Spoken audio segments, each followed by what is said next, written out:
اعوذ باللہ من الشیطان الرجیم، بسم اللہ الرحمن الرحیم۔ السلام علیکم ناظرین، آج ہم جس شخصیت کے بارے میں بات کرنے جا رہے ہیں وہ ہیں خواجہ ناظم الدین۔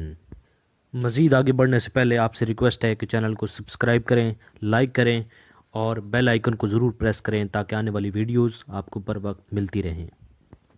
خواجہ ناظم الدین پاکستان کے دوسرے گورنر جنرل تھے اور لیاقت علی خان کی وفات کے بعد پاکستان کے دوسرے وزیر اعظم بنے۔ آپ نواب آف ڈھاکہ کے ہاں 19 جولائی 1894 کو پیدا ہوئے۔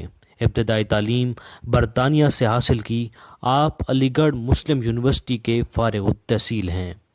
آپ نے بنگال کی سیاست میں حصہ لیا اور بنگال میں وزیر تعلیم اور پھر وزیر اعلیٰ بھی رہے۔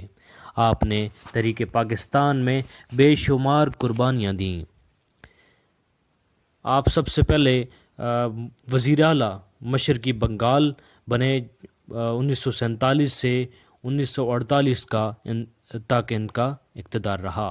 اس کے بعد وہ گورنر جنرل 14 ستمبر 1948 سے 17 اکتوبر 1951 تک رہے۔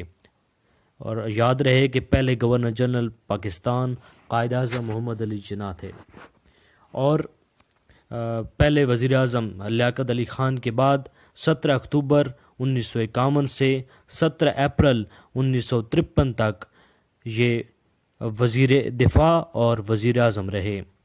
آل انڈیا مسلم لیگ میں 1920 میں شامل ہوئے تھے۔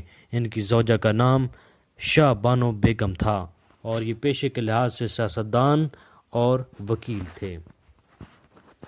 یہ تو تھا خواجہ ناظم الدین کا حال، اور انشاءاللہ اس کے بعد نیکسٹ ویڈیو میں ہم بات کریں گے سکندر مرزا کی۔ تو دیکھتے رہیے Tanveer Abbas lecturer YouTube channel. Thank you very much. اللہ حافظ۔